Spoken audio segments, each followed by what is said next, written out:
हरे कृष्णा दोस्तों। द्वापर युग में एक समय की बात है। माँ यशोदा ने भगवान कृष्ण से कहा कि हे कृष्ण, तुम सारे संसार के उत्पन्न कर्ता पोषक हो। आज तुम मुझे ऐसे व्रत के बारे में बताओ जिससे स्त्रियों को मृत्यु लोक में विधवा होने का भय न रहे और यह व्रत सभी मनुष्यों की मनोकामना पूर्ण करने वाला हो। यह सुनकर श्री कृष्ण ने कहा, हे माँ, आपने मुझसे बहुत ही सुंदर सवाल किया है। मैं आपको विस्तार पूर्वक बताता हूँ। सौभाग्य की प्राप्ति के लिए स्त्रियों को 32 पूर्णमासियों का व्रत करना चाहिए। इस व्रत को करने से स्त्रियों को सौभाग्य, संपत्ति और संतान आदि की प्राप्ति होती है। संतान की रक्षा भी होती है। यह व्रत अचल सौभाग्य को देने वाला एवं भगवान शिव के प्रति मनुष्य मात्र की भक्ति को बढ़ाने वाला व्रत है। तब यशोदा जी कहती है, हे कृष्ण, सर्वप्रथम इस व्रत को मृत्यु लोक में किसने किया था, इसके विषय में विस्तार पूर्वक मुझे बताओ। तब श्री कृष्ण भगवान कहते हैं, इस भूमंडल पर एक अत्यंत प्रसिद्ध राजा चंद्रहास्य था, जिसके राज्य में कातिका नाम का एक सुंदर नगर बसा हुआ था। वहाँ पर धनेश्वर नामक एक ब्राह्मण निवास करता था। उसकी पत्नी अति सुशीला रूपवती स्त्री थी।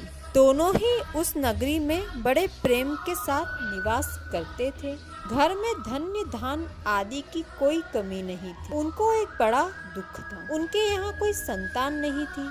इस दुख से वे अत्यंत दुखी रहा करते थे। एक समय एक योगी नगरी में आया।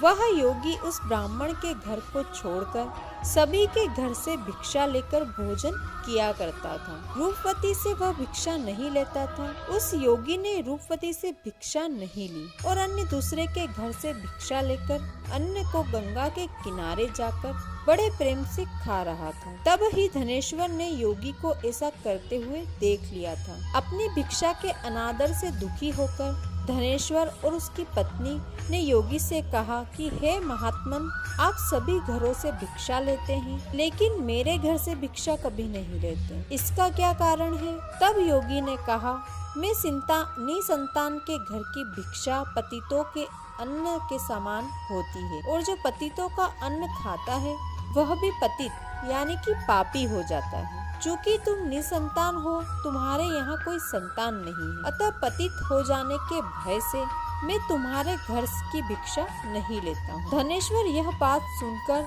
अपने मन में बड़ा दुखी हुआ और उसने और उसकी पत्नी ने योगी के सामने हाथ जोड़कर पैरों में गिर पड़ा तथा आतुर भाव से कहने लगा, हे महाराज, ऐसा है तो आप मुझे कोई संतान प्राप्ति का उपाय बताएं।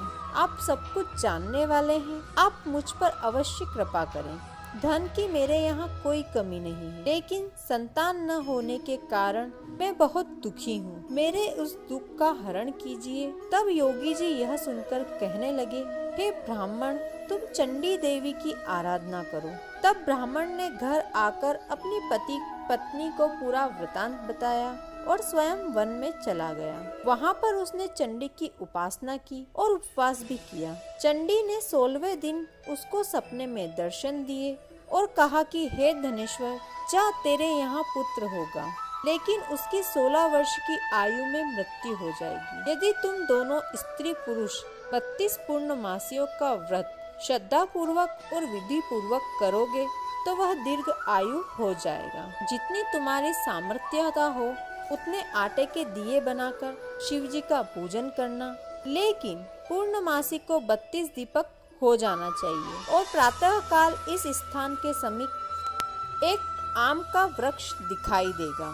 तुम उस पर चढ़कर फल तोड़कर शीघ्र अपने घर ले जाना और अपनी पत्नी को सारा वृतांत बताना और ऋतु स्नान के बाद वह स्वच्छ होकर के शंकर जी का ध्यान करके फल को खा लेगी। तब भगवान शंकर की कृपा से गर्भ ठहर जाएगा।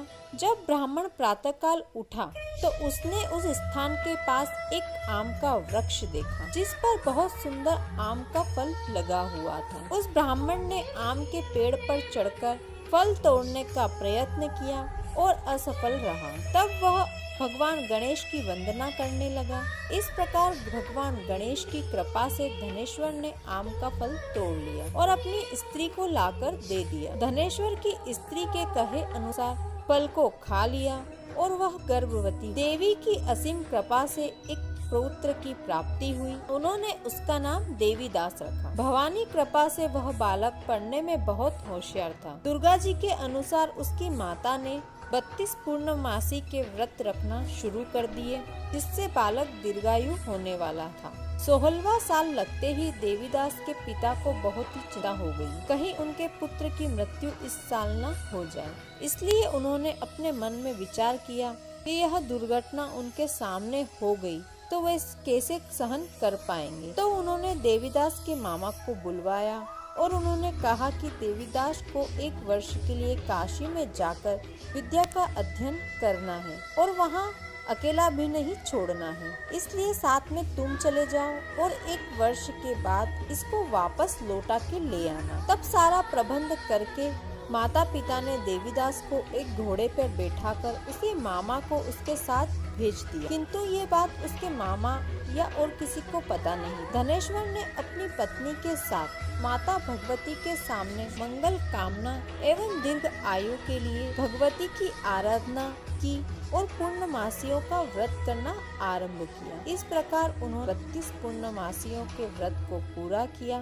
एक दिन मामा और भांजा रात्रि बिताने के लिए एक गांव में ठहरे थे। वहां पर एक ब्राह्मण की सुंदर लड़की का विवाह होने वाला था। जहां बारात रुकी हुई थी, वहां पर देवीदास और उसके मामा भी ठहरे हुए थे। इसके बाद लड़की ने देवीदास को देखा और मन ही मन उसने देवीदास को अपना पति मान लिया और उसी से विवाह करने के लिए जिद करने लगी। लेकिन देवीदास ने उसे अपनी आयु के बारे में बताया, लेकिन इस लड़की ने कहा कि जो आयु आपकी होगी वही मेरी होगी। हे स्वामी, आप उठिए और भोजन कर लीजिए। इसके बाद देवीदास और उसकी पत्नी दोनों ने भोजन किया। सुबह देवीदास ने अपनी पत्नी को 3 नगों से जड़ी एक रुमाल दिया। मेरा मरण और जीवन एक पुष्प वाटिका बना लो। जब मेरा प्राण अंत होगा तो ये फूल सूख जाएंगे। यदि वह फिर से हरे भरे हो जाए तो जान लेना कि मैं जीवित। के बाद देवीदास विद्या काशी चला गया। कुछ समय बीत जाने के बाद सर्प देवीदास के पास आता है और देवीदास को डसने का प्रयत्न करता है, लेकिन व्रतराज के प्रभाव से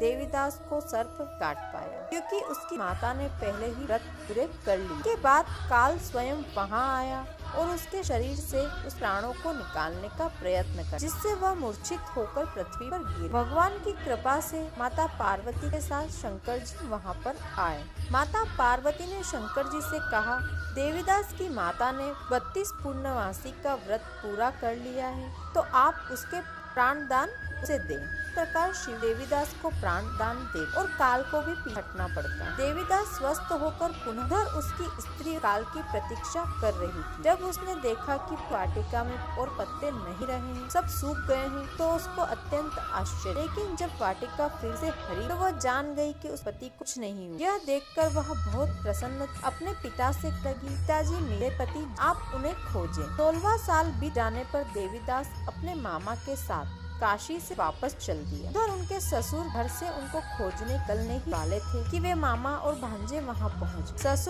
ससुर उनके अपने घर में ले गया और नगर निवासी वहां पर एकत्रित और उन्होंने निश्चय किया कि इस कन्या का विवाह इसी बालक के साथ हुआ था। कन्या ने भी लड़के को पहचान लिया था। कुछ दिन बाद देवीदास अपनी पत्नी और मामा के साथ बहुत से उपहार लेकर अपने नगर की ओर चल देता है। जब वह गांव के निकट आया तो वहां के लोगों ने उसे देखकर उनके माता पिता को पहले ही खबर दी, तुम्हारा पुत्र देवीदास अपनी पत्नी और मामा के साथ वापस लौट रहा है। ऐसा सुनकर माता पिता बहुत ही खुश हुए। पुत्र और पुत्रवधू की आने की धनेश्वर ने बहुत बड़ा उत्सव मनाया। तब भगवान श्री कृष्ण अपनी माता से कहते हैं, धनेश्वर ने 32 पूर्णमासी प्रभाव से पुत्रवान हुआ। जो व्यक्ति या स्त्री पूर्णिमा के व्रत को करते हैं, जन्म जन्मांतर के पापों से छुटकारा पा लेते हैं, और जो स्त्री पूर्णिमा का व्रत करती है उसे अखंड सौभाग्य की प्राप्ति होती है और उसके संतान की रक्षा स्वयं महादेव करते हैं।